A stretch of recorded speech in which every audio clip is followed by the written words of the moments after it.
It's time to feel the rage. Welcome to Film Rage, where we talk movies in theaters, streaming, and classic films as well. Directors and actors, beware, as you cannot hide from the rage. My name is Bryce, and I'm part of the Film Rage crew, which also includes Jim. Hey there, Jim. Hey, Bryce. And also we have the Murman. What's going on, Murman? Tell me something positive. I don't have much. One thing positive. I don't have anything. Something in the last week in your life happened. Doesn't matter if you had like a really delicious cookie or whatever, just something. Give me just one morsel of one positive thing. What about the soup I made for you? Okay, yeah, Jim's soup was okay. Jim's soup was okay. That's about, you know what? I'll take it, Merman. I will take it. Everything else in my life sucked last weekend, so let's just move on. So with the introductions out of the way, let's rage on. Well, thanks to all been supporting us. If you love our independent podcast or even just like it, why not? Please like, subscribe, share, or tolerate it. Or tolerate it. Tolerate us. Give us a 5 or any kind of rating on your listening platform. Or you can dare us to see a terrible movie. And if it played in a cinema anywhere in the world, we'll watch it. And that means any kind of movie. Anyone. As long as we can get it and it played in a cinema, we'll watch it. Now, let's get to raging. Boom, boom, boom. Hey. What amazing Murman Predict. What amazing Murman Predict. Will he predict the rage or will he predict the Mondo? Will he tell us all what Jim and Bryce are around our Movies. Better watch out, kids, cause here he comes. Ooh. He's coming swimming to you. And you and you. Swimmery, swimmery. Swim, Murray, swim. Swimmery, swimmery. Swimmery, swim. Swim all the way to our hearts, our little rage-filled hearts. I sometimes imagine, like, when I'm, like, lying in bed and listening to our podcast music, I sometimes imagine, like, the guy from Nightmare Before Christmas, the mayor? Mm-hmm. I imagine him playing, like, a little trumpet or a trombone going, boop, boop, boop, boop. Nice. I don't know, I hear this music, all I see is me in one of those stupid clown outfits with the court jester. Don't you mean a sexy clown outfit? No, not at all. It's clown music. Movies. Yeah, that's what we do here. Movies. How in the hell did Elio make the list for best animated feature when it was the worst animated feature I've ever seen? We can go right into that if you want. No, that's not sorry. I'm just... Don't get them sidetracked. Yeah, there were 5 movies this week, as usual, and I actually saw a couple of them. Couple of these, or just a couple of movies? Couple of these. Wow. On the list, and one other one which was on the list last week. Wow. Because being unemployed gives them more time to watch movies. Afternoons are free. Well, it was a Sunday, but yeah. Sunday is football day. Sunday. Don't even get him started. I'm not going there. Don't get him started. Mercy. Go Rams. I swear I'm going to throw something at you. Sorry.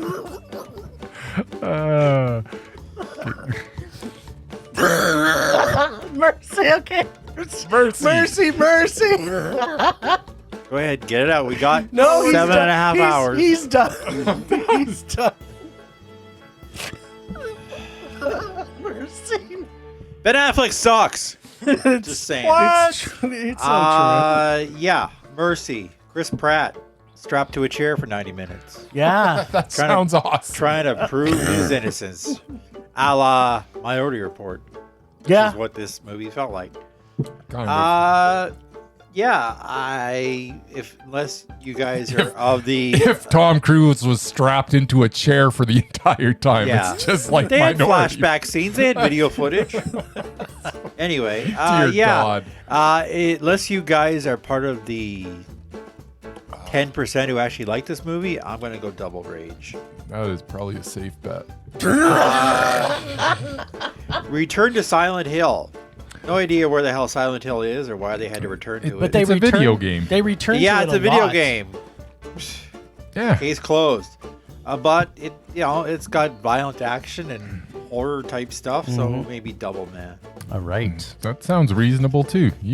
He's on point today. You're bringing it. Without a job, he's got lots Testament of of time to Anne think. Lee, Ooh. Yes. which is about churching and it's singing. And Singing and churching and really long. Really, 2 2 hours. So much that Bryce slept through which half of it. I did not see. sleep I through did half not of it. sleep through that because I actually did see it. Bryce did sleep through some of it. Yeah, because it's a religious conversion film. Double Yes. rage. All right. Honey Bunch, which I, don't know that had it no was idea necessarily a what conversion the film. hell Honey Bunch even I'm was. converted. I honestly don't know what Honey Bunch was. Yeah, Double Man, whatever the hell it was about. Yeah, you should have gone to Honey Bunch. H is for hawk, which is exactly what it sounds like. Yeah. Yeah. It's about hawks, which I have to admit is my favorite bird because I hate So birds. where were you? What? Why didn't you come? Because it looked slow and looked boring, and I could only go to a couple of Well, movies. it was And not fast. I worked all weekend. All right. So yeah, it looks slow. It had a Gleason in it for probably 5 minutes. Yeah, Or apparently his maybe Probably like 7. 15, maybe. before his 15? character actually died. Maybe, yeah. So it's like, yeah, he's got top Oh, no, billing, but he's- he was there for like 5 minutes. No, he's dead in the first couple minutes, man. Exactly. But then he still comes back. He Then he still comes has, back. Still has top billing, but 'Cause it's- Claire Foy, who I don't it's know, like was in some stuff. so much flashbacks. But yeah, sure, double mondo. What Holy the hell? crap! I'm just thinking about we had flashbacks and More flashbacks. More flashbacks. Okay, At least- flashback. at least Wait. 3 of the movies. Flashback. Anyway. Flashback. Flashback. Flashback. Was that all the movies? There's That 5. was all 5, yes, They're, it was. they're, they're all 5 movies had flashbacks in it. It's a flashback. But not weekend. flashback montages, which are way different. That's true. So there were only flashbacks in all of them, Nice. unless you count the 700 flashbacks all happening at the same time in Mercy. Mercy. Yes, on 20 different Have screens. mercy. Have mercy on us. Okay, so Mercy. Now, have our listeners seen the trailer? I'm sure they have. How could they avoid How it? could they avoid it? It played If you a go to a million times. movie, it's been Yeah. playing. If not, watch it. Then ask yourself, does this make me want to see this? In IMAX. Yeah, well, I wanted to. That's going to be didn't my see it in rage. IMAX 3D? That's going to be part of my We rage. only saw it Murray. in IMAX, not IMAX 3D. But that's going to be part of my It rage. didn't work Murray. out because otherwise we were going to be there till like Otherwise we would have to watch Anne Lee frickin' at 10 o'clock and we would have got out there at like 1:30 in the morning. Would you Bryce would've rather done- have done that? And Bryce definitely would have fallen asleep. Yeah. Oh, stop it. You would not have rather have done that. The argument is 3D, Bryce. Yeah. In IMAX. 3D IMAX, that's where it's at. For the movie Mercy. Yeah, it would have been so good. So it's basically, as we've already talked, it's Minority Report, but with AI instead of precogs. They want us to believe that immediately after a crime happens, a full trial can actually take place because AI is now just that smart. And it's 90 minutes long. And it's 90 minutes long. Thank you. Yes. What is? The movie. Trial. The And trial. and the is movie. No, the movie's more than 90 minutes long. Oh, it's only 90 minutes. Well, No, the movie's the movie, more. the movie There's only time 90 is in minutes. real time. It's in real time till the end. Yeah, but then there's like tacked on 10 minutes before and a tacked on 10 minutes after. It's got to be close to 2 hours. And then she paused the, how long the trial. was this Pretty thing? sure it's 95 Then she And then paused she the paused. the Did she trial. pause it? Yeah, she paused the trial. How did she pause it? You can't pause the trial. You know what? She did all kinds of things that she shouldn't be She's doing. AI. Anyway, let me tell you about this thing. How could this only been an hour and 40 minutes, including the frickin' credits? Yeah. There had to be more than... Nah, then it wasn't in real time then. They must have skipped some minutes that we missed. I don't know. Did we fall asleep in this one? No, we're... Kind of wish I did. Anyway, I didn't so they fall want, asleep in any of them, so they want- stop these vicious rumors about me falling asleep in movies. I have a recording, I want which you I to will record, play yeah. later. Sure you do. Bryce. Okay, so he might. I mean, if you're watching the movie going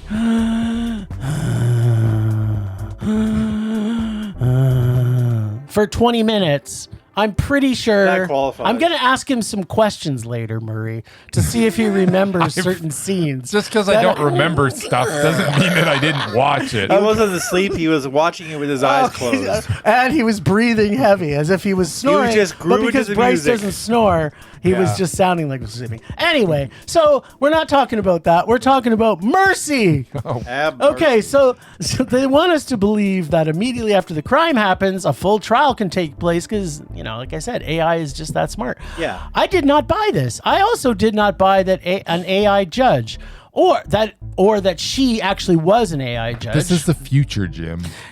Yeah, I know. It's like it's 3 years away. Flying motorbikes. Flying motorcycles. It's not the year 2026. It's the year 2029, where apparently we're going to have these giant flying motorcycles. That's right. They probably exist now. Anyway, or that Chris Pratt is anything other than a horrible actor trying to solve the murder of his own wife, which also he is accused of. Yeah, he really has to act in this because he can't do anything but sit in a chair. And he's horrible. Yeah. I thought, I think as a comedian, he can do stuff. If he's sitting there making smart comments and playing, let's actually just narrow it down more. If he's in Guardians in the Galaxy, he's fine. If he's in anything else, he's not that good. He's really not that good. I would agree with that. That is dramatic. I would argue.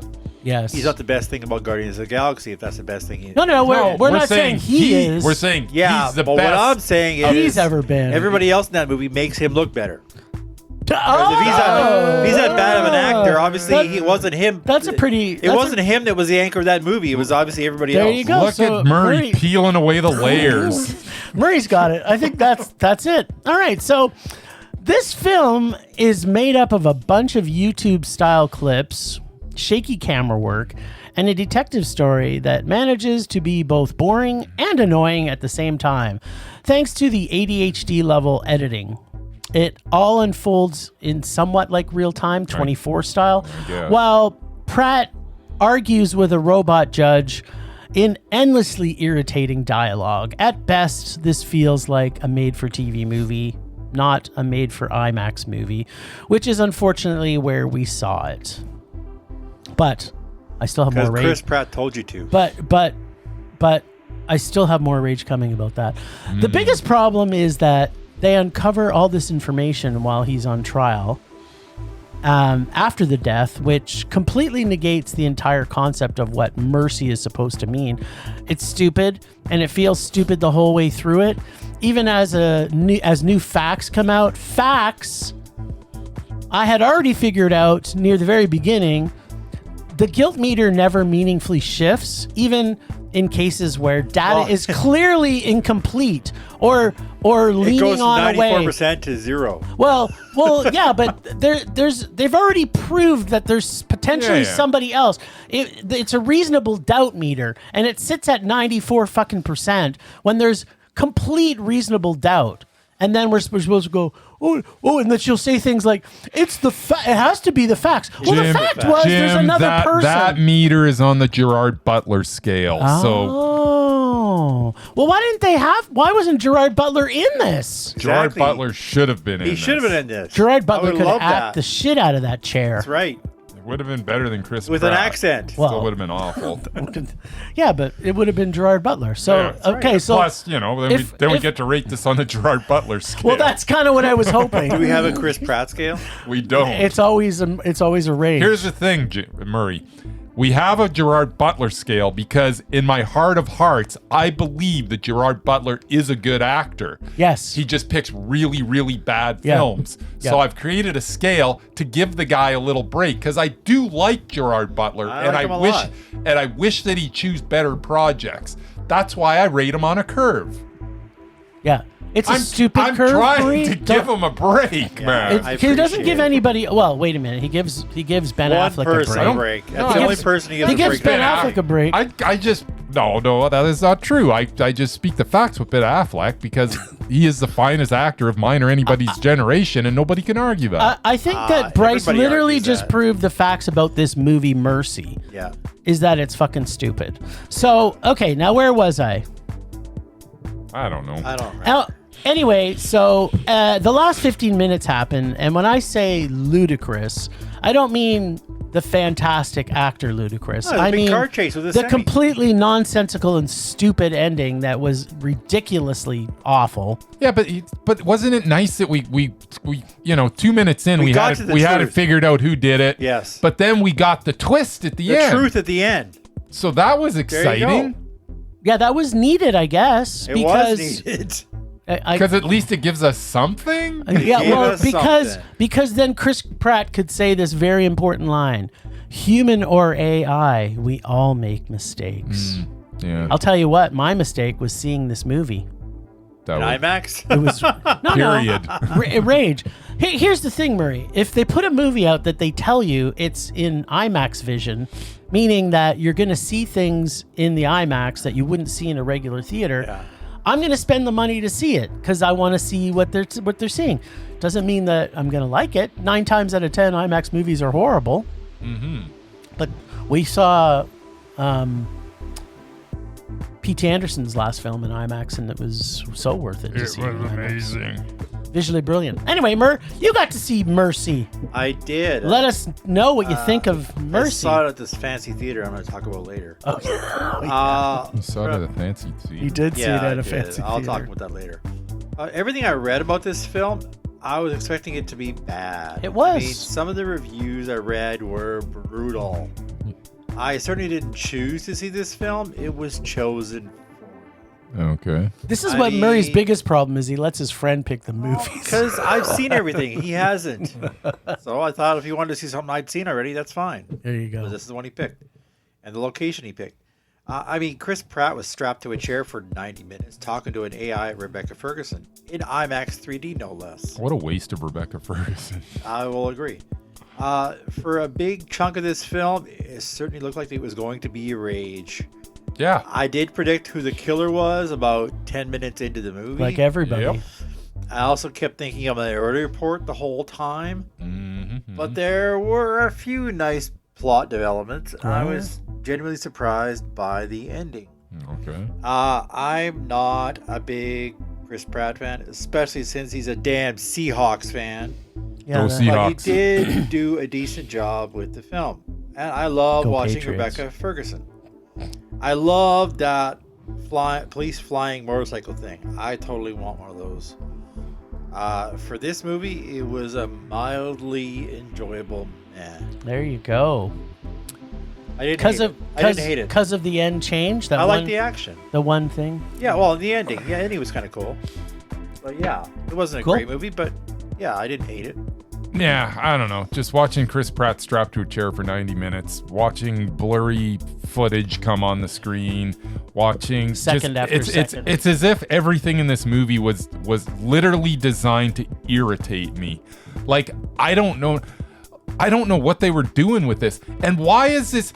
Apparently they spent billions of dollars on this thing because he's sitting there fighting for his life, and then when it's convenient, all of a sudden he's actually all of a sudden he gets transported to like Star Trek The Next Generation, and he's on the holodeck because all of a sudden he's surrounded in flames. He's surrounded in flames. It's like, really? This is necessary? You're going to put a bunch of money into this? There's no way that this would ever happen in a million years. That was a plot device. Like that was kind of the whole point. Is that this? Why wasn't he immersed in it from the beginning? Why is he in just an empty room, just looking at a screen? Then all of a sudden he's immersed in it. Then he's not. What is the point? To your point, when they go to look at the apartment or the place, the house, whatever, where she's murdered, and his cop friend is there, she could have immersed him there. That would have made more sense. That would have made more sense. But then the only time, all of a sudden, out of the blue, like, well, you know what? We can do this. And we're like, all of a sudden, he's on the Star Trek Next Generation holodeck. I don't understand. And I'm sorry. The police department did not put that much money into this thing. The Mercy program itself was probably $1 billion project. That frickin' holodeck for having it for no reason would be $1 trillion project. And then he's holodecking everywhere he is. It's like, Is that what? Plant him on the road and he's holodecking. What Is going that on? Donald Trump logic where he reduces stuff by 2,000%? Yeah, probably. A trillion? So nothing in this, like everything irritated me in this. It's a total waste of talents. I love Callie Reese. She has been so good lately in the I really supporting like her roles too, she's been in. And Even she was horrible. And it's like, wow, everybody just kind of phoned it in. I think they knew they were in a bad movie. I have no idea what I was watching. And the fact that you drop so many breadcrumbs that everybody on Earth knows who the killer is within like the first 10 minutes doesn't make this more exciting. It doesn't make this more intriguing. The writing is lazy. The twist at the end is like, who cares at this point? I guess they get to prove their point in some weird way. No, he got to prove his point that this mercy thing is fallible. I get it. Much like the people in Minority Report. Yeah, which I think we all figured out long before. Well, but they ending. didn't even need her in that to do that because it was infallible because they murdered a guy that was innocent. Yeah. So that was the why one. are you now you're spoiling the whole movie, Jim? Dude, you know what? I'm sure people will see it after you Hopefully guys I've talk spoiled about it enough that people will go, I can't see this movie. Anyways, the convoluted way in which it's all connected to, it's like, really? Okay, I guess. Well, but also like it's like she's a judge, and then through the thing she starts changing to be his helper. And then, like, if you're doing a trial, there's nobody there to support him. He has there's no nobody. attorney. Yeah, there's no attorney that he gets. There's Well, not no, enough. but You can't gather enough magical data Okay, from cameras. Oh well, we can't even load the camera. They didn't even look to see if there was a camera that pointed directly onto the back of his fucking house. That's the that's the point, Jim. It's just one point after the other that makes this ridiculously stupid. Well, no, it doesn't. That doesn't make it stupid because Yes, it does. No, it doesn't, because that is the point of the movie, that this whole process is stupid. That's the point of the movie. Now you're making me defend this thing, and I don't want to. Yes, that's the point. That nobody has the capacity to defend themselves properly. Even a police detective who should be able to. That is the point of this movie. Well, so don't also, go down that road, because I didn't have a problem with that. That's also the point. There's so many other stupid things in this movie. That is the least dumb of all. Also, the point is he's a detective, so yeah, he's able to prove his innocence. What about your average person? That's exactly. He's not going to be able to use all that's those what the point is. Plus, follow the trail. Follow the screens. Follow the trail. The fact that stuff isn't loading properly. This is all part of the point of this. It's a ridiculous mess. Anyways, I'm not going to defend that part of it anymore. But yeah, this movie is it is a hard watch. It is dumb. It wasn't entertaining, and it's a rage. And now it's just such a rage. If we didn't have epilepsy, we do now. Yeah. You saw it in IMAX. No, I just mean because like how many times the screens are changing. It's Yeah. like, oh my god, just stop it already. Yeah. Anyways, yeah, total rage. Yeah. Okay. All right. But you know what? Flying motorcycles are cool, Mario. They are cool. It wasn't really a motorcycle. Well, whatever it was. It was like it was like a drone that she rode on top of. Yeah, it was just a oversized drone.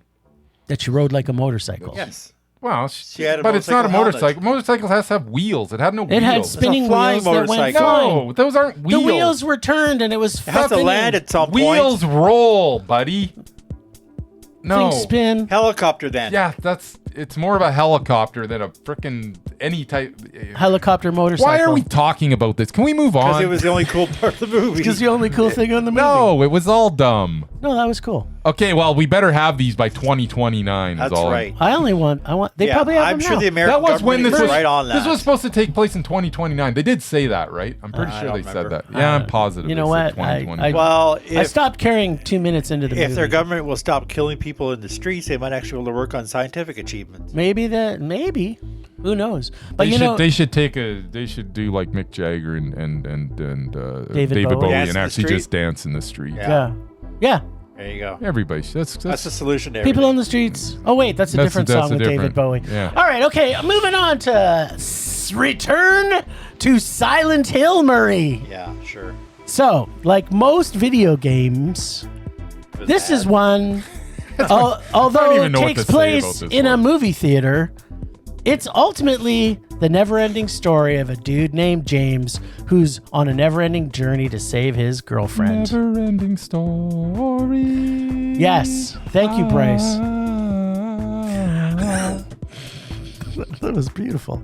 Haven't played this game, although I have seen it played before. Okay, so I lied. I have played it in 2006, and it was called Silent Hill. And then I played it again in 2012, and the game was called Silent Hill Revelation. Oh, and then I played it again when the game was called Silent Hill Requiem, and that was pretty much enough for me in Silent Hill games. I think they're pretty similar, aren't they? The movies are all different. Like Resident The Evil? movies are all different. I kind of speed watched while I was waiting for Bryce at the movie theater yesterday. I speed watched the one before this. Basically, this is a movie that has James do what I'm guessing is every level of whichever iteration of this game this was. We got the CGI mannequin vagina stomach spitting acid with no arms. Then he returns to Silent Hill. Then we get CGI beetle mannequins with cringe faces that fly around. Then he returns to Silent Hill. And then we get CGI Eddie. Then he returns to Silent Hill. And then we get CGI Laura. Then he returns. And he returns to Silent Hill a lot, by the way, so get used to that. Then we get doctor-patient level CGI, where he then returns to Silent Hill. We get Maria level, knifey nurse level, metal pyramid giant sword arms guy level. Yeah, wasn't he in the first one? Yep. So was the nurses. Yeah. Because those are characters that are in the video game. So this is a video game that you just Well, you're I know, not playing, but they've had you're like just many watching versions of it, so they keep on bringing the same things back in the video game. Because too? the characters are creepy, I guess. I don't know. All right. We get black CGI blood and gook sometimes. I think we needed more Pyramid Head. Yeah, Pyramid Head. If there was just a movie about Pyramid Head, He's this would actually have been- on one of the posters. Like he's the main thing on one. Well, of the he's posters. the main bad guy. He's one of the main boss levels. Anyway, where was I? Oh yeah, then we get back to CGI vagina stomach spitting acid with no arms, which of course after each of these, of course we return to Silent Hill. Okay, so first off, I can't hold too much against this director on this. I'm just as much at fault as I'm going to say. I should know better than to go to these movies and not be completely stoned out of my mind before either playing the video game or watching these video movies. Maybe then I could have made some sense out of it, or maybe made it so that I didn't really know anything, because I felt like I was on drugs the whole time I was watching it. Didn't you? Like, did you thought you were on something as you're watching it? It's an experience. Yeah, it's an experience. I'll just judge myself, I guess. Bad Jim. I mean, bad James? Hey, wait. That's the same name as the lead in this movie. Oh, wow. That's a mind fuck. Totally. A little bit. My name is James. Yeah. His name is James. Maybe I'm going to return to Silent Hill. Maybe. I guess I better return to Silent Hill. Okay. Of course, seeing this terrible video game in cinemas was a total rage. Oh. And when I get to Silent Hill, I know I'll be able to escape because I'm always leaving and returning to Silent Hill. Look, I picked some eye boogers out of my dog's eye while you were doing your review. Wow, that's exciting. Ew. Those are pretty gross, eh? Yeah, quit showing me. Wipe it off. He's wiping it. Here's a paper towel. Just put them on the table. Save them for later. It'll dry out. He'll eat it later. Yeah, this was there was nothing that made sense in this. I'm anxious to see nothing made sense, but it had something. It had an lot of eerie CGI. quality. They all have an eerie quality. You know, if you just kind of sat back, You're basically watching a video game. and didn't really And It was. it was kind of like watching a video game. And I think we've all sat there occasionally back in our youth where someone else is playing some game Yeah, and we just sit thinking there and that. stare blankly at the screen. Yeah. And are we really interested? No. Never enjoyed it. Are we wasting our time? Yes. Yes. But are we having like the worst time ever? No. For some reason, we're entranced by it.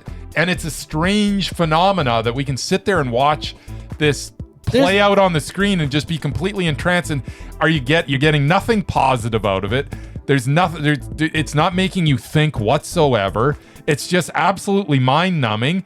And it's kind of a nice break. You just kind of sit there and watch this mind numbing nothingness. And you kind of just forget about everything else. It helped. And It was soothing. It's soothing. This is escapism, maybe at its best, because it This is literally. why people watch action movies. Shut off your brain and watch the movie. Such escapism that no thoughts were literally going through my head while I was watching it. I wasn't trying to agree with you. I on wasn't that. trying to figure anything out. I was just watching this, and sometimes the CGI was not great, and sometimes CGI was horrible. Sometimes all it the was time. okay. And then, Pyramid Head would show up and it's like, well, that's kind of cool. And that's the only thing that kind of went through my head at that point. I think that's the only thought I had is Pyramid Head, kind of cool. The rest of the time, just staring blankly at the screen and just lost in this space where there was nothing mattered. All my worries were gone. I felt no emotion. It was almost a Zen-like experience. This is why I say the only way to watch this would have been stoned. And I know you don't do drugs, but apparently I reached that place without having to do drugs. That's what I'm saying. This movie affected me in that way. This movie was the drug for me. And I just watched it completely blankly. I don't remember anything about it. I remember Pyramid Head. I remember a bunch of visuals. And you didn't fall asleep in this one. And so, yeah. it was something. I don't know that it was a rage because that's not making me rage. It was pure nothingness. And I don't know that I've ever experienced pure nothingness like this. Based on that, I'm giving it a tentative meh because it was an experience like I've never had before where I wasn't bored. I was just staring at the screen. And you know what? You were it just started stunned for the 90 minutes. And then it ended. And I don't know what happened. But I wasn't bored. It was okay. It wasn't even okay. It was meh because of the experience I had, which was absolutely total mind numbness. You know what? I'm going to change my rating. You've never convinced me of a rating change before. You've never, in the history of Film Rage, I made some good points though, right? I'm going to say, I think the reason I'm saying this is because if I was stoned out of my mind, this would have been probably a Mondo. This could have been the best movie I've ever seen. And to your point, at no point was I going. I would watch it and I would go, "This is the worst CGI." The CGI cost $72 from students in high school. That's what I thought as I was watching it, and I kind of did like the mannequin vagina stomach spitting acid ladies. They were sexy. Yeah, because they had really long legs. They looked like the ones from the Power Station videos, yes, but with vaginas in their mouth and spitting acid. Yeah, but the movie is the story's horrible. The acting is horrible. But to your point, I didn't feel anger. I was like, this is really bad. But then I was kind of just like, I wish I was on drugs, and that's not a bad thing. You know what? You've convinced me. Double mess. It's double meh.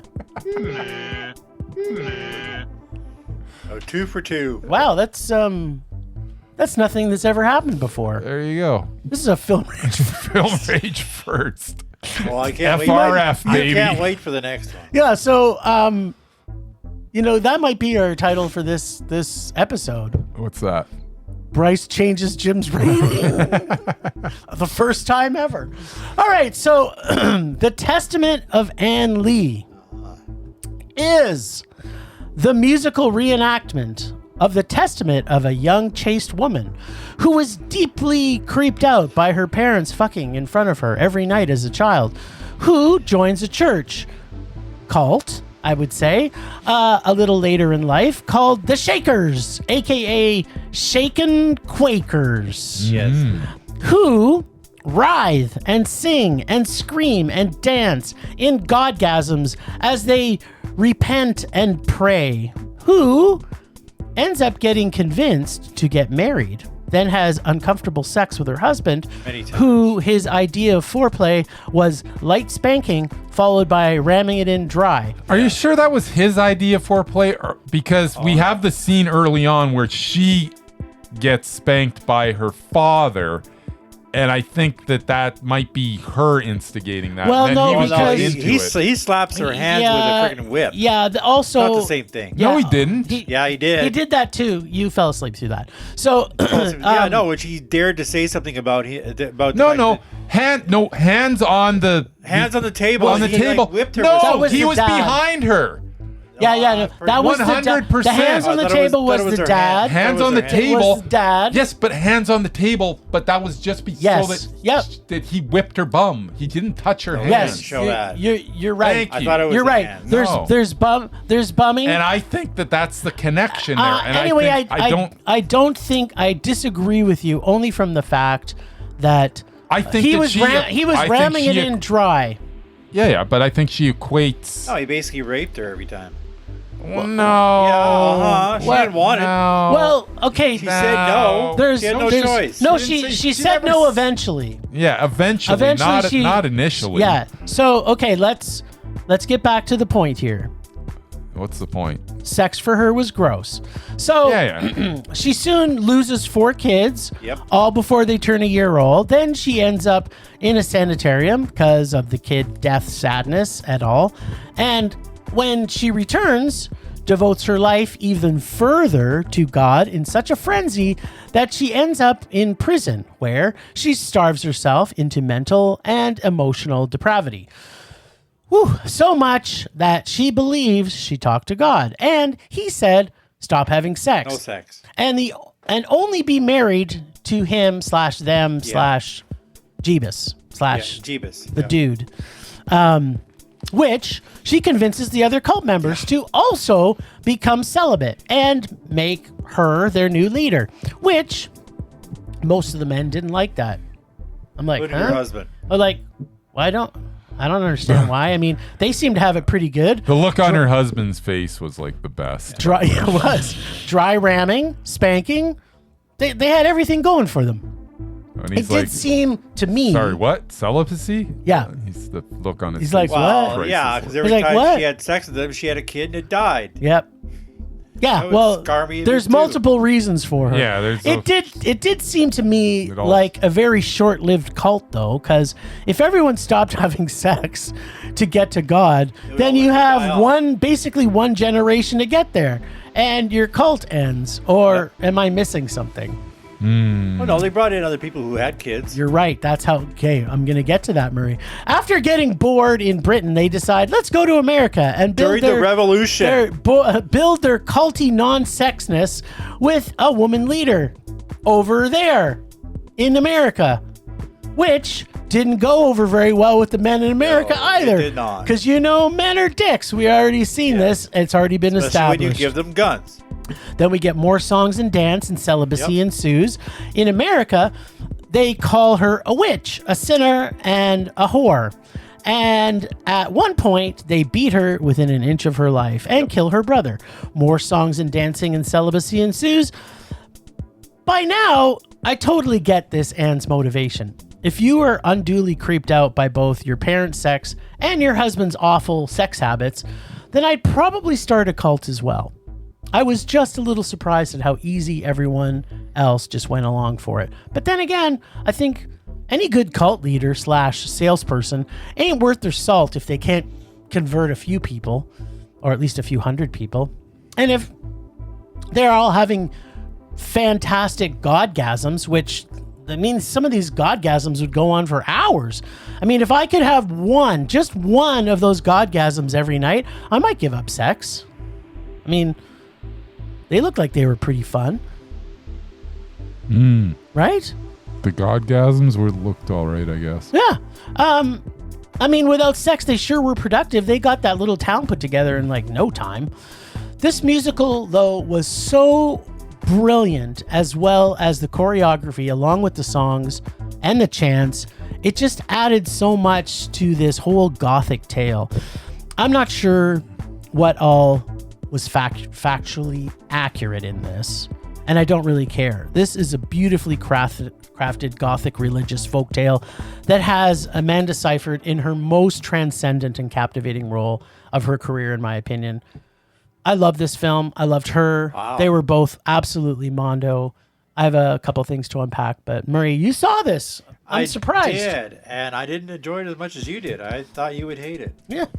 I do like religious movies because I think they're interesting. You like satanic movies. I do like Satan, and I do like religious movies. I hate religious movies. Hate them. Well, then you probably didn't like this. It's very I was religious. actually looking forward to this one. Maybe it was because I like musicals or that I love Amanda Seyfried. The trailer looked like it was going to be a fun little movie. What I didn't expect, though I should have from the title, was how churchy this is going to be. If there was ever a religious conversion film, this one definitely qualifies. I'm convinced. This woman, Ann Lee, honestly thought she was the new Messiah. A female Jebus or Phoebus. Her little religious cult moved to America during the American Revolution and tried to tell the communists how to live their lives. Colonists, sorry. Communists, whatever. How to live their lives and how to worship God. Well, of course, that didn't go very well. And I don't think they actually killed her brother. They just beat him. No, they did. They killed him. No, he died eventually. Yeah. Because after the beating, they were hauled off in the cart. Yeah. He died later. But they actually say at that one pivotal scene, he's been dead for like months. Well, yeah, but she went with him after the. Yeah. It's just assumed he died. He died from his injuries, but yeah. Anyway, yeah, I did like some of the music, although it was all praise Jeebus. The chest pumping was a little bit much, but I guess that's what they did. Problem is, I just didn't care about the story, and it was way too long. I went to the bathroom, and apparently, like halfway through, and apparently 10 minutes I was gone, the story changed completely. When I left, that's a sign of a good movie. They were in New York having tea at some fancy house. Yes. When I got back, the men were hiking out in the wilderness for some reason. I didn't know why. And that scene was the best scene in the movie. But I was only gone for a few minutes because the theater was way at the end of the hall, so it was a long walk back and forth. But I got back, it's like, wait, what the hell are they doing out in the woods? They were in New York. Like 2 minutes ago. Part of the discussion. Did you miss the part about the one guy's son having sex with the other one? No. So they snuck out at dinner. They had sex, and then he caught them, and then they said, "Well, we got to go out and find our own place." Okay. Because we can't be. And then they punted it's like those Jonestown. two out of the They went cult. to the middle of the forest and cut down a bunch of trees and tried to build their own. Well, back then everything was forest. Anyway, I really didn't get back into the story after that. Amanda Seyfried was good. So was Bill Pullman's kid. Mm-hmm. I just didn't like the film at all. Like, I just didn't get it. It wasn't quite a rage, but it was barely a meh. Like, I thought I would like it more because I love her and I like the singing and stuff. It's just the singing. Maybe it's the whole religious aspect. The singing to me made this movie. I just thought it was ridiculous that this whole bunch of people sailed across the ocean. Took how many weeks or whatever, endured all the storms and stuff to get to America at the height of the American Revolution. Yeah, but they didn't care about that, Murray. Well, yeah, but it doesn't matter if you care about it. It's happening around you. They cared about the fact that the women weren't respected in the US. They were selling off slaves. They also showed that. Yeah, that was the American Revolution. But yeah, they still went. They figured they'd have a better chance moving to the New World. They went at the time when the colonists were revolting against the British people, and they're British. But anyway, I didn't like it that much. So all right, Bryce. Maybe I did fall asleep. You did fall asleep. There's no maybe involved. Do you remember the voyage over in the boat? No. Because that's a big part of the movie. I remember the voyage. I remember the voyage where the yeah, crew because they were all chanting and they were telling them to shut up. and the crew was going to toss them all over the side. What else do you remember about the boat? That's what you remember? That's it. Okay. What else happened? So you did fall asleep during the boat. What happened? So they end up convincing because they create a miracle on the boat. They created a miracle on the boat? Yes, they did. I think I missed that too. Yes, they created a miracle on the boat because there's a huge storm. Huge storm. There's a huge storm. And she said, "Oh, we're going to get through it." And she says, "We're going to get through it," because Jeebus told her. And so they sure enough, they do. They did some singing and a dancing and a whooping and a hollering and a godgasming, and then they fixed the boat by magic. Yeah. The boat fixed by magic? Yeah. Yep. They explained it scientifically. The narrator that sounded like what's her name? Mia Goth. No, it was, that was Thomas C. McKenzie. Oh, yeah. is it? Okay. Anyway, there was, and so they kind of converted the ship captain. Yeah. And they said, "You can pray anytime you want now, babies," and they still did. I don't remember that part either. But Yep. I just remember they wanted to throw them over the side if they didn't shut up. Yep. And then they committed the carnal Jeebus they miracle, miraculously and arrived they in were New like, York. "You're good to go. Keep that praying up. We need this boat to make it to the water, off the water." Huh. Do you remember the? I don't really remember them landing in America either. Do you remember them walking the streets of I New York? remember them being in America. Do you remember them walking the streets? Well, no, there's no shot of them actually getting off the boat. No, I know. I understand that. I don't understand. They watched them carrying the giant big trunk, Yeah, the trunk. to the lady's house where they move in. No, that didn't happen. Okay. It didn't happen? You don't remember them having tea in that fancy house? I remember it. No, I do remember tea in a fancy house. Did you see? Yeah, the that was the sex? point. I went to the bathroom and I came back and all of a sudden they were out in the woods somewhere. Yeah, I don't remember them being out in the woods. Yeah. So the best scene of the movie Lewis that Pullman both of you probably and that old guy missed. they were in a boat and they went looking for land. They basically got into this boat, went down the river, Right. because they were going to look for land that they're going to Okay. build their colony.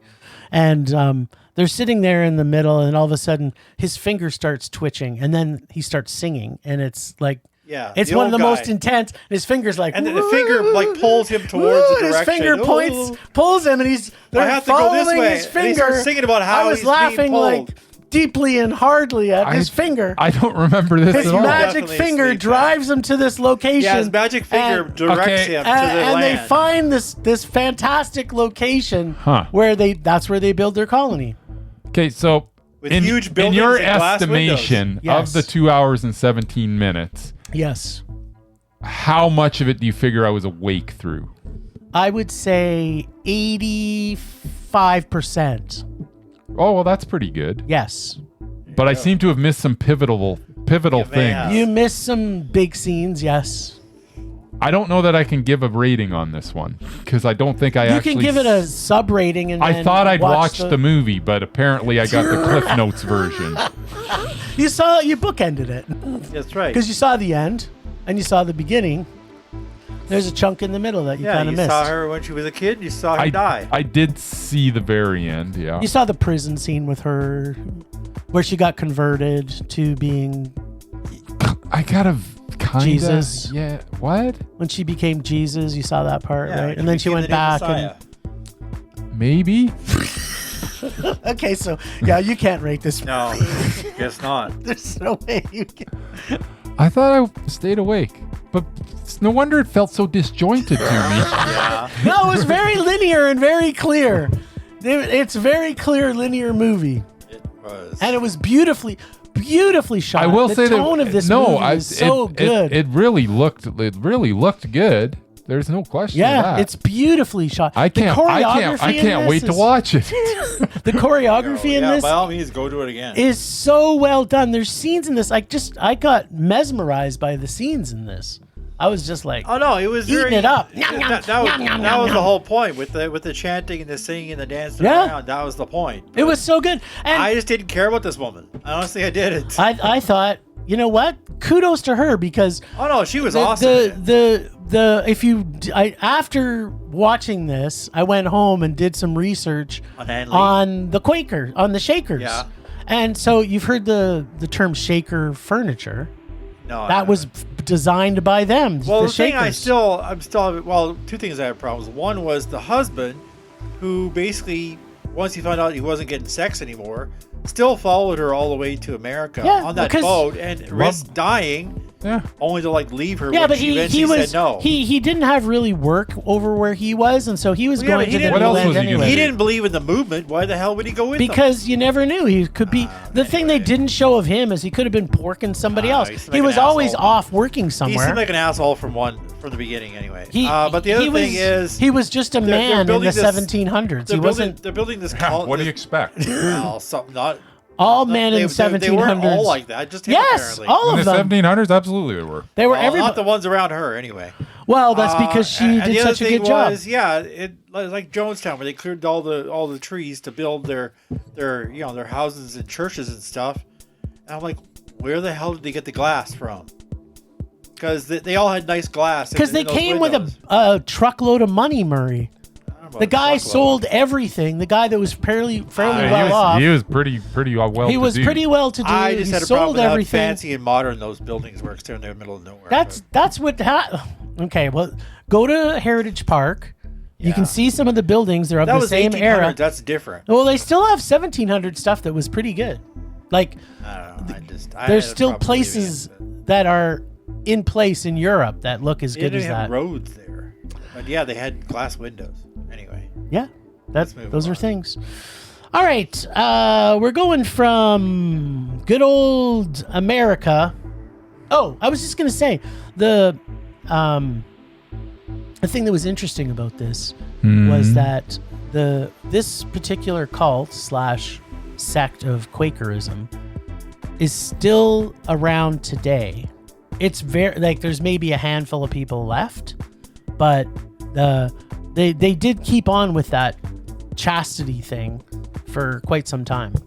And the only way they would get more people is by bringing them into it. All right, honey bunches of oats. No, it's just honey bunch. So, I think Bryce and I are not going to agree on this one. No. Almost convinced we're not. Why? So, I don't know. A young lady suffers from a severe brain injury, and her husband takes her to, and I'm putting this in heavy quotes, special, secluded healing center in the middle of nowhere to heal. Or at least, that's what she is told. She slowly starts to realize that things may not be as she suspects.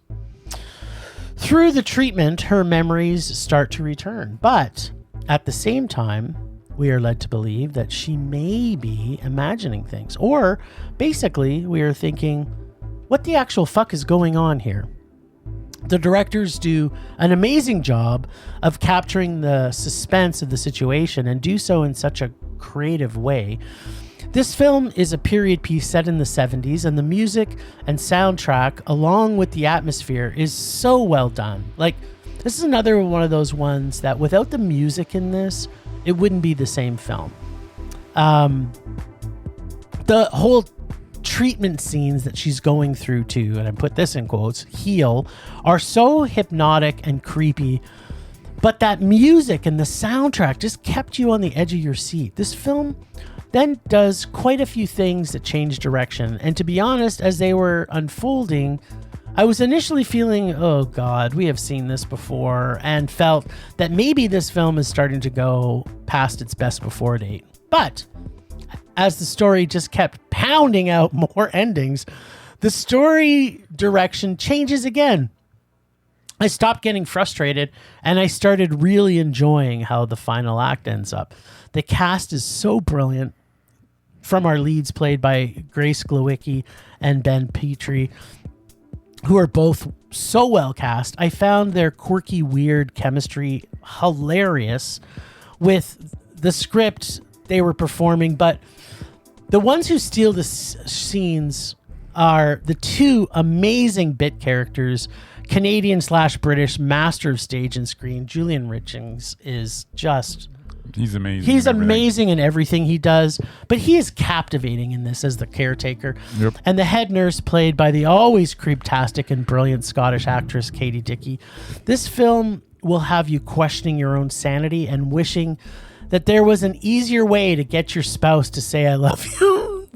Yes, there are a few flaws in this, but I loved this gothic early Cronenberg meets 70s Italian horror classic style. And I just really dug what these directors duo was doing. And this is like, I think, their second movie. So I'm really excited to see what they're doing. This was Mondo for me. I really liked it.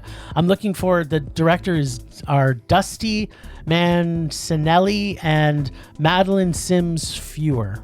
Yeah, this was Mondo for me. I really loved this film. There you go. All right. Honey Bunch. Yeah, there's a definite style to this movie. In fact, this movie's kind of all style. It is very style. Yeah, and it's got a feeling about it. Like when you're watching it, you're a little bit on edge through a lot of it. The performances are very, very good, as you mentioned. And the sometimes the supporting cast kind of overshadows the cast, the stars. But they're so good. Like they are such professionals. But everybody's so good in this. Yeah, I actually also love this movie a lot. What? There's nothing not to like, really. It's from the cinematography to the as you mentioned, the music's amazing. It all adds up to a very, very well-made film, a very original film, and there's nothing in this that I would possibly change. I thought this movie was completely Mondo. What? You kind of, to a certain extent, I could sit here and repeat everything you said, but you summed it up rather well, really. I'll take it. Yeah. But yeah, and that's the whole thing. I mean, what the lengths it will go just to hear, the words "I love you." it's like that's kind of at the heart of this whole thing, really. But yeah, no, it's a really amazing journey this movie takes you on, and it's unlike anything you've ever seen before. Well, and it's unlike anything you've seen before, but it's done in a comfortable way that you've seen so many times before. Yes. So it's an interesting combination there for sure. But yeah, the look of this movie, though, I mean, you could sit there just watch this movie without any dialogue, and it would be awesome. Just let the music play.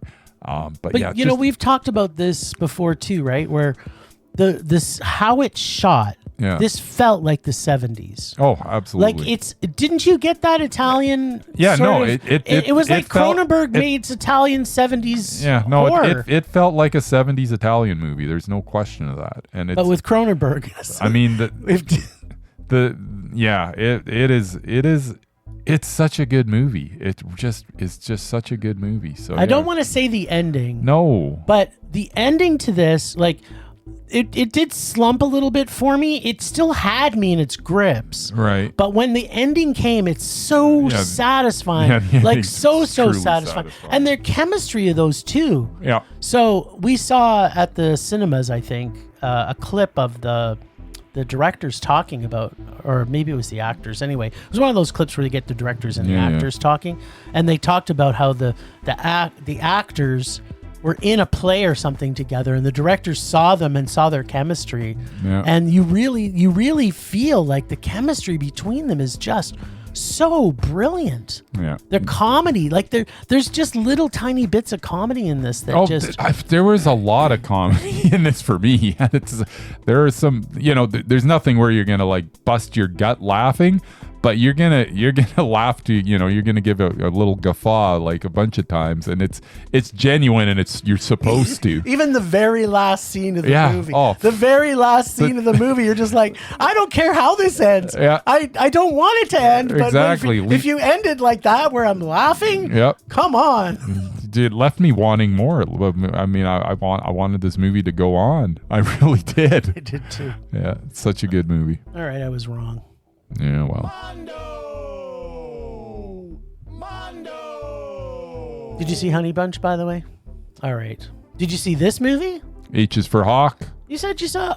No, You said you saw he two says movies. I did see 2 movies. We talked about them already. Yeah. I saw 3 movies. One was from last week. Says he loves hawks, but he doesn't like to go to movies about well, hawks. I Apparently, like Falcons actually. All right. Falcons. Yes, they're Okay. very different, Murray. We learned that in this movie. then. So And I don't like Hawks. I like H Falcons. is for hawk. That's good enough I like for hawks. me. I like Seahawks. Shut up. I like patriots. Also a bird.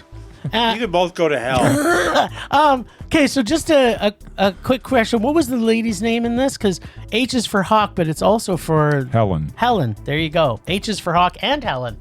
It is. So the completely normal story of a complete weirdo. And I don't say weirdo as a criticism. I myself self-identify as a weirdo. It's because she is the highest level of weirdo. First reason, she's a professor. Always weirdos, and I challenge you to find one who isn't. And secondly, she is a bird person. Anyone who wants to have a filthy animal that for the most part is basically a version of the Colonel's dinner menu is also a super weirdo. People who are bird people I find super creepy, even more than the birds that they carry. And combined makes her the complete package of weirdo. It's basically a story about grief and dealing with the death of her father, who, in her own words, was the very only person that truly understood her. So, upon his untimely death, she deals with her grief by deciding to train and adopt what is rumored to be the most vicious and hard to train type of hawk. And through this, we learn so much about hawks. I feel after seeing this that I probably could train one myself. The story moves forward at the same I time. would love to see you try to train a goshawk. I'm convinced I could do it. I mean, right. there was so much detail in birds in this. The story moves forward at the same time Sure wouldn't pick her eyes out at all. with flashbacks about her relationship with her father over the years. The film really does a brilliant job of showing her descent into severe depression at the same time as having her relationship with Mabel, her hawk, flourish. As the film goes through from depression to almost lunacy, as her grief really sets in, you are so connected to her and her mental well-being, and as well to Mabel, of course. But it's not like she doesn't have people who care for her, because her best friend and family go over and above trying to keep her connected to reality. And her best friend, like, I think of how important and pivotal the best friend character is in this. I don't know what the true story is behind this. They don't even really talk about it, but the fact that this friend is so their unconditional love for her is, I think, what's kind of saves her in some cases. It's interesting though, because when she picks up the bird from the bird dealer, and yes, think a drug dealer in the back of a pickup truck, he only gives her one piece of advice in regards to goshawks. If they are having trouble settling in, just let them out to kill everything that it wants. Nothing cures what ails a hawk, I guess, other than murder. Yes. Then, of course, also tearing their prey apart right before your very eyes. I think there is some kind of symbolism here, but I'm just happy I learned this. And also saw it as Mabel tears apart anything she basically wants, including her mom, if she gets in her way of her, and I'm putting in heavy quotes, murder sprees. I really love this biopic. It was so good to me. It was Mondo, because yes, I did cry my eyes out at the end, and like I'm pretty sure I was supposed to cry my eyes out at the end of this. I really love this movie. I really connected to her and the bird, and I think birds are creepy and people who own them are creepy, but this movie was fantastic. I loved it. It was Mondo. Yeah, H is for hawk. I don't really know much about Claire Foy. I know she was like in some movie once. Nah, she was in that. She played a British royal in something or the other. Crown. She was in Sure. The Crown. That's all I hear about is Claire Foy was Queen Elizabeth. She was so in The good Crown. in this. But yeah, this feels, even though I guess she's been around, and this feels like a breakout role though, because boy is she good in this. As you mentioned, I mean, this whole story is about grief and dealing with grief and how through her caring for a predator goshawk, she comes to terms with her own she kind of gets to the point where she gets over her grief somewhat through this hawk and them doing things together. And with this hawk, she kind of almost goes to the absolute depths of depths. Yeah. She goes all the way down and then gets brought all the way back up. And she goes through this journey with this hawk, and it's a weird sort of, they kind of learn from each other type of movie.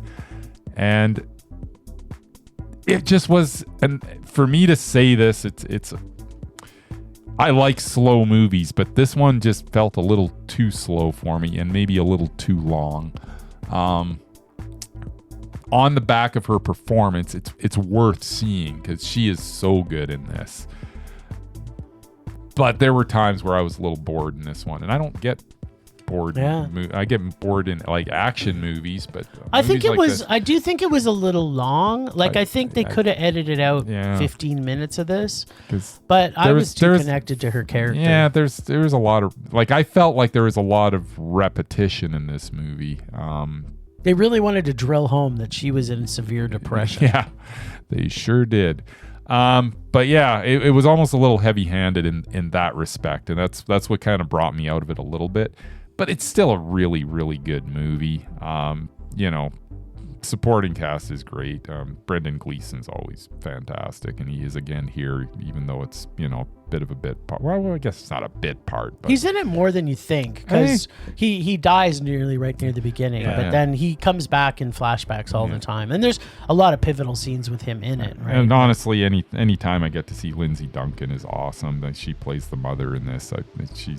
She needs to be in more stuff. But yeah, H is for Hawk. It's a good movie. I enjoyed it. I thought it was a little too long. I thought it was a little heavy-handed in some of its. Like, it didn't. I felt like I was taken out of the story sometimes by the fact that they were trying to cram it down my throat, and that's just how I felt. Other people watch this might not feel that way. I didn't feel that way. You didn't feel that way. But I will say that Claire Foy was very good in this. Like, I as I say, I don't know her from Adam, but she's very good in this. So I'm looking forward to seeing her more. This was meh. All right.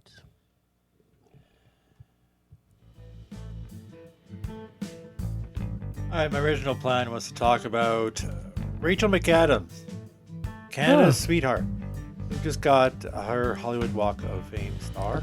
What? So good on her. And she's also in the new Sam Raimi movie coming out this Yes, weekend, she which is. looks good. But I'm going to talk about my experience at the movie theater on Sunday. What? A friend of mine who was visiting from Toronto, I said, yeah, pick the movie, pick the place. And he did. And I kind of figured he would pick this movie, but I figured it was Mercy. I thought maybe we'd see it at Crowfoot or somewhere in my quadrant of the city. But no, he picked a mall I haven't been to in at least 10 years, called South Center Mall. It's way in the south of the city. I live in the north. And so I had to take the old, Stony Trail, and people zipping by me at 150 kilometers an hour, and I'm like trying to do the speed limit because it's icy and snowy. So I got there and found the place. It's called Power Play, and I parked, way at the back because there was no parking, and walked in. And first thing I wanted to do is I had to find an ATM because he bought the ticket for the movie. I had to pay him back, so I went to find an ATM, but there's no way out of that place. This arcade Power You're Play. trapped. Yeah, it's got a bowling alley and a bunch of other I stuff. didn't realize Claire Foy was in The Girl in the Spider's Web. There you go. Anyway, so yeah, there's no exit to the mall from this place. There is. You just have I to couldn't know where find to. it. You just have to know where to go. I didn't know where it was. Yeah. So I went back outside and went through this sporting goods store called Decathlon. which That's is how you do it. Yeah. So I had to go back outside. But this arcade's on the second floor. So I went back out. So I went to the mall. I found 2 ATMs. You know what they were? The first one was Bitcoin. Like, In a what the- Bitcoin ATM. A Bitcoin ATM. Like, what do they pay you in Bitcoin? You can pull You out can't get chunks actual of cash Bitcoin. out? You can pull cash out. Out of your Bitcoin account? Yeah, Which I don't there's have? no such thing as pulling out Bitcoin. Anyway, so but that was the closest one.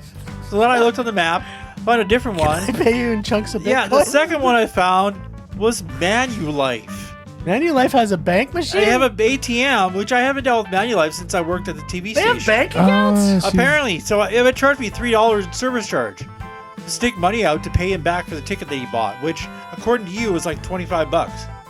So I met up with him at this arcade place.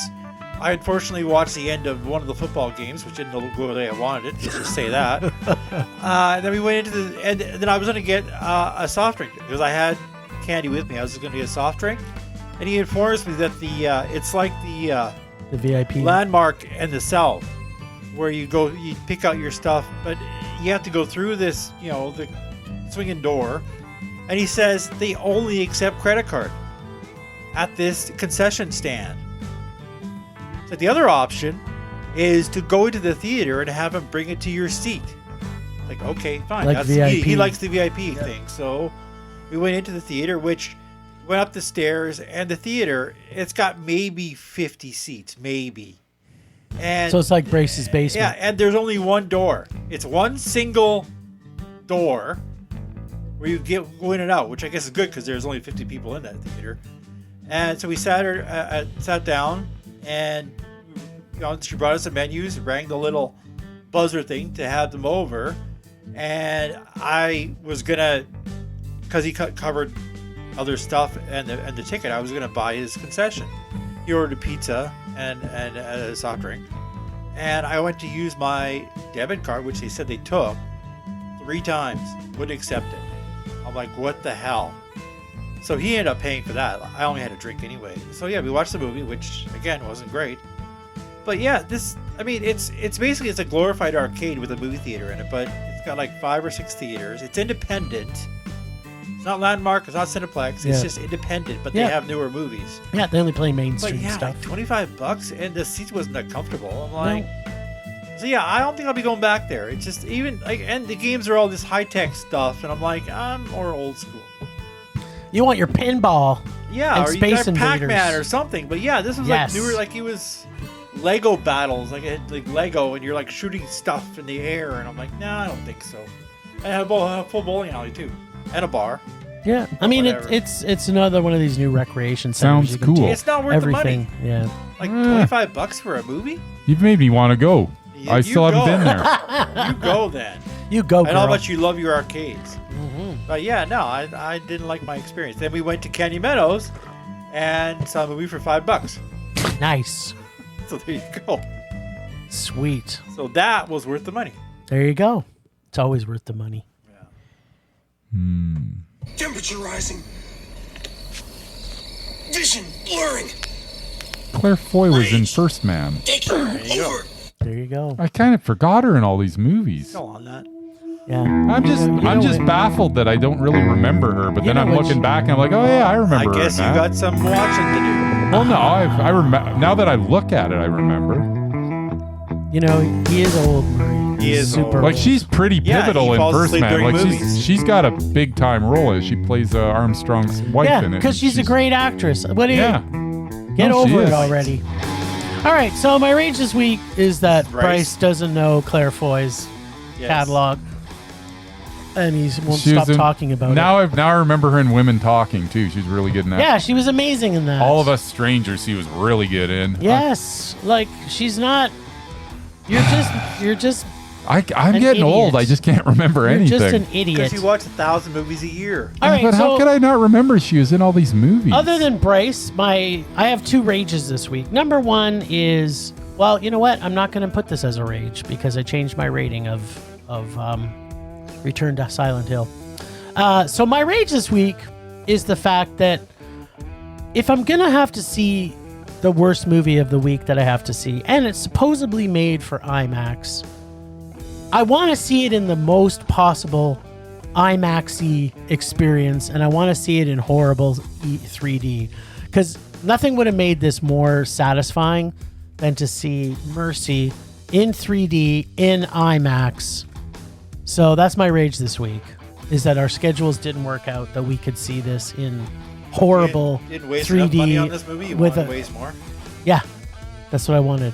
I think it's the same price. If it's once it's in IMAX, it's just. I think you get charged a couple extra bucks. You know what? $3 more to have that much more rage would have been just that much more satisfying. Yes, just push us right off the rage You know what? meter. Here's what I'm saying now, and you know this, is that we need to go back to Screen X because a movie that we're totally looking forward to hating, I really want to see it in Screen X. All right, well, maybe that's what we need to do. How about the new Avengers? It's 4 hours long. Yeah, maybe we'll see that in Screen X.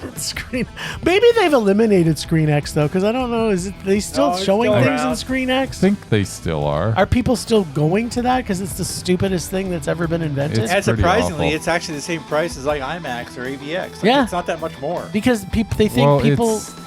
Yeah, Screen X is Screen X. It's not. So it's yeah, not good. we got to see more I'm just things. going to say 2 words.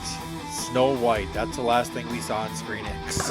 See, and That's the only way thing you I've should seen in Screen That's X. me. I've seen a couple. And they had the movie on the sidewalls, and those sidewalls were dirty, and they had exit signs on them. Yeah, So, yeah. and the thing about Screen X that makes it even worse is that if you're expecting to be surprised by anything, you won't, because all of a sudden the sides light up and you're like, oh, something's gonna happen. Something's going to happen. Something's gonna happen. Yeah. There you go. There's another rage for you. There we Screen go. X. No, the Screen X is how I want to see movies that I'm gonna hate from now on. Oh, Claire Foy was also in Records with Benedict Cumberbottom. Yeah, everybody knows these things. You're just reading out Everyone stuff except off. you, apparently. Anybody who knows how to go to IMDb page or whatever. Everyone who has a cell phone knows this already. this information. Huh. Yeah, she's really good. Hey, was that your only rage? That was my rage. Yeah. Okay. I mean, we're gonna rage about other stuff, but All right. now I'm just gonna change my rage to Bryce again. Now we'll listen to Bryce talk about Claire Foy Yeah. for 5 minutes.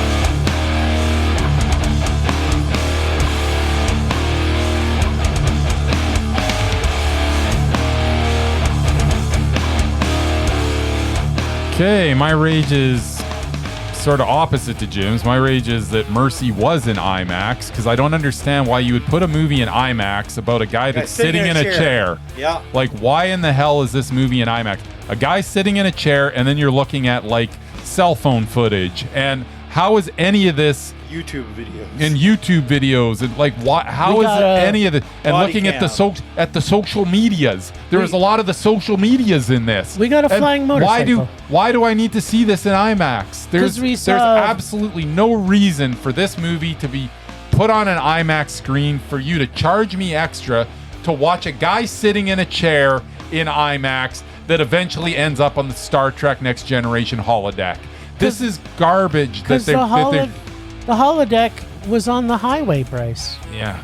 That was really awesome. No, right. none of it was Not awesome. 2 but minutes of- this absolutely should not have been in IMAX. It's a guy in a chair, for God's sake, and bad cell phone footage and YouTubes and the social medias The and TikToking and the and- TikToks and the chat. there was a bird cam at the- one point. The chatter boxes and the whatever else there is out there. The MySpace is MySpaces Yes. and the Things and yeah, stuff. it's like this. I don't want to watch MySpace in IMAX.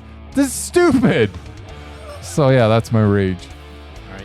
Yeah, neither do I. That's why we're doing it. Says the guy who doesn't own a cell phone. That's right. He sees enough people Rage. spinning their Subsiding. things looking at video clips. Yeah. Pulse. Slowing. Anger fading.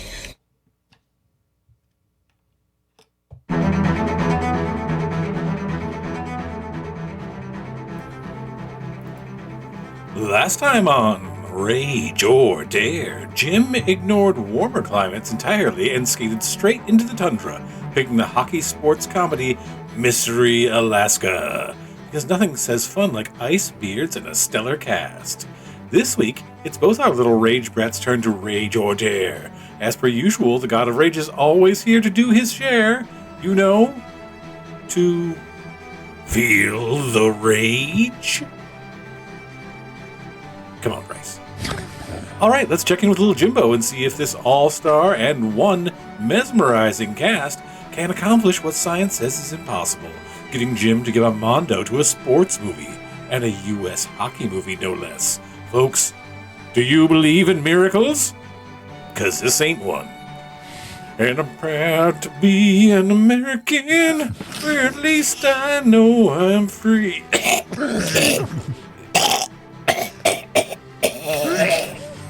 That's the sound of Lee Greenwood dying. Oh my God, I love that man so much.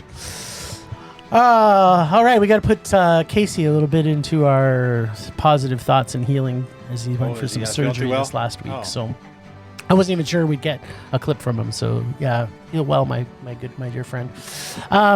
So Mystery Alaska, and rated R.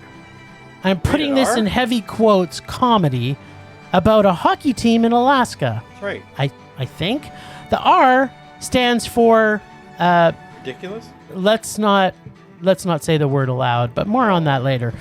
All the word that Trump uses? Are they professional? Are they semi-pro? Are they a beer league legends? The movie never really decides. There's also constant talk about one of them going down or going up, which could mean being sent to the minors, or called up, yes. or it could mean something sexual, or maybe a little bit of both. I never knew because, you know, Hey, Burt Reynolds is in this. this is pretty dumb. Every man in this movie is a human pig who disrespects women. Russell Crowe has kids, and they are filthy mouth little brats. And honestly, they were the funniest part of this whole movie. They are actually truly hilarious. Somehow, this town ended up in Sports Illustrated running a story about how this is a once-a-week Alaskan hockey team and how they could rival any NHL team, which made it totally believable. Ultimately, this movie is about pre-blubber Russell Crowe, who doesn't own a slap shot, is too slow, and is mad because the team wants to replace him with other younger players.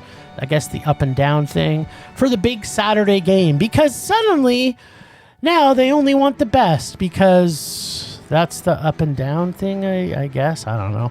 Then, for reasons known only to Hollywood cocaine logic, the New York Rangers decide to fly up and play this ragtag group of idiots who play hockey once a week. But hey, there is one indigenous character, and that young, gorgeous hunk of man meat is none other than Adam Beach. Adam Beach. Canadian man meat. Which honestly deserves its own thank you note, I guess, that they put one indigenous character in this, although he has no lines. What follows is a collection of hockey tropes designed to make people of the North look simple, almost... I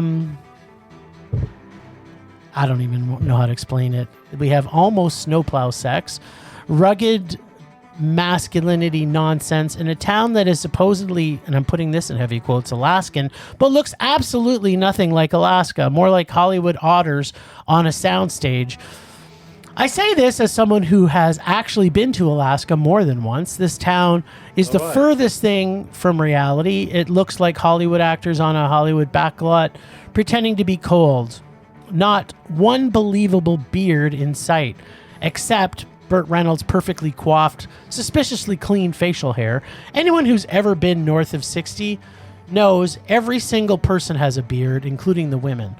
We also get a romance subplot with Hank Azaria, who is almost somehow Russell Crowe's wife's interest, and there's a whole thing where they have to teach someone how to fight. I'm like, sure, why not? Put that in there. Oh, and then they call the team the Eskimos, Marie. Yep, that's a thing. Burt Reynolds, as usual, swoops in to save the day because only Burt Reynolds can coach. I guess. Right. There are about 80 characters in this movie, and every single one of them has either marriage problems or sexual issues. Nobody seems to drink alcohol. What? Which is also a strange thing for the people who live in Alaska, except one. All the women are disposable characters, existing only as side pieces or props or hockey-adjacent accessories. Was anything funny in this? Yes, Russell Crowe's kids, and they were in it for like maybe 2 minutes. Anything else? Nope, that's it. Oh, by the way, this is a rage. It's not funny. It misrepresents northern communities as simple hockey caricatures. And it ends with a full Rocky I sports movie ending with the slow clap that feels like it goes on forever, including the fact that Russell Crowe gets back onto the team that they punted him off. Honestly, this movie felt like a bad TV series stretched into 2 hours, but with sex and blue language and a bunch of actually talented actors. This cast is very talented. I guess they needed to pay rent 1 month. 2 hours of unadulterated rage, even with Mike Myers, the OG Phil Esposito, and Little Richard cameos.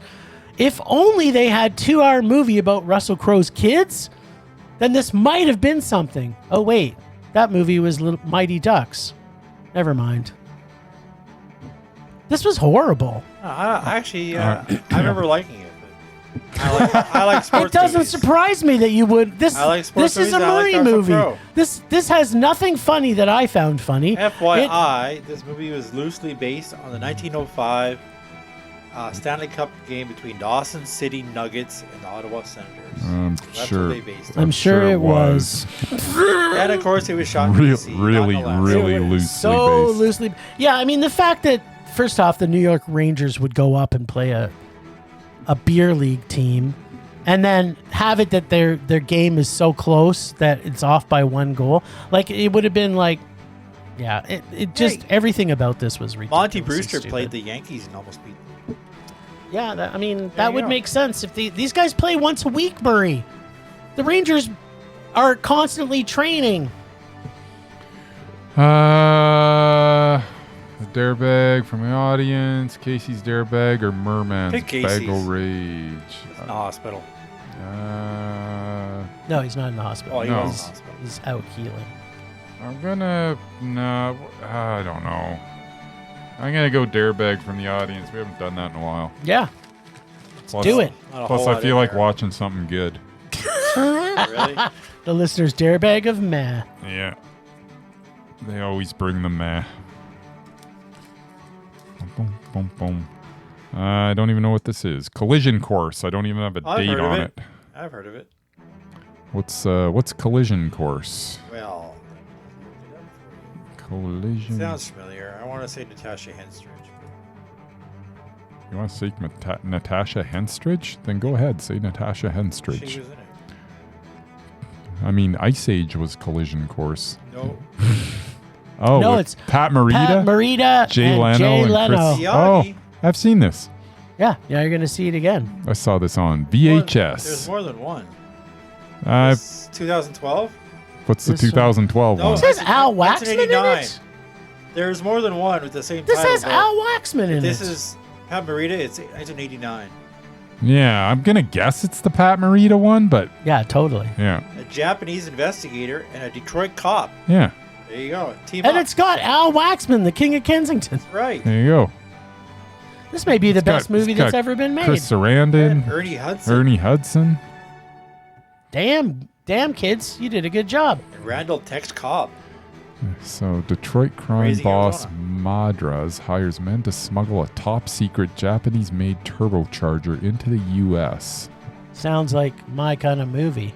A But Madras prototype. crooks are murdered and the turbocharger goes Oh, yeah, missing. there's Al Waxman right there. This That's what I'm seems- saying. this It's Al seems a- Waxman. This seems really convoluted for a. It's Jay Leno acting. Yeah, this is going to be And the not being greatest. funny. This is going to be the greatest movie of all Oh time. my God, the trailer looks awesome. It's got All right, well, plus I we, wanna see plus, this. plus got Randall Tex Cobb did in it. you, so. right. Bryce? Did you want to finish by telling our listeners any other Claire Foy movies? No, I'm done with that. I You sure? I You feel sure? like I feel like Sounds an like Put her on a idiot. list now. That's all you really I wanted can't to believe talk I, about. Well, it That's is all. because I can't believe I didn't remember she was in all these movies. Yeah. She's so good in them all too. Thank you for reading the IMDb This page. movie Bryce. looks What didn't? Anyways, All right, Murray, you got buttons to push or what? I don't know. Are we Is done? This episode going on for another hour. Who knows? Maybe. I'm just watching the trailer for that movie. That's All right. awesome. Thanks, Ragers, for listening. Thanks to Extended Film Rage family who you can find in our show notes. Thanks to Casey from The Nerdy Photographer, the voice of Rage or Dare, and our God of Rage. Heal well, my friend. Find us on social media everywhere at Film Rage YYC. Check out everything Film Rage at filmrageyyc.com, including our merch site for Redbubble and TeePublic. We're always going to make this raging blast for all listeners, so please comment, like, and subscribe, and send us emails to filmragecalgary@gmail.com. Dare to see terrible movies to fuel our rage. But no matter what you do, Please, please, please, pretty please, please, please, let make us a rage. That's it for this week. Rage on. Rage on.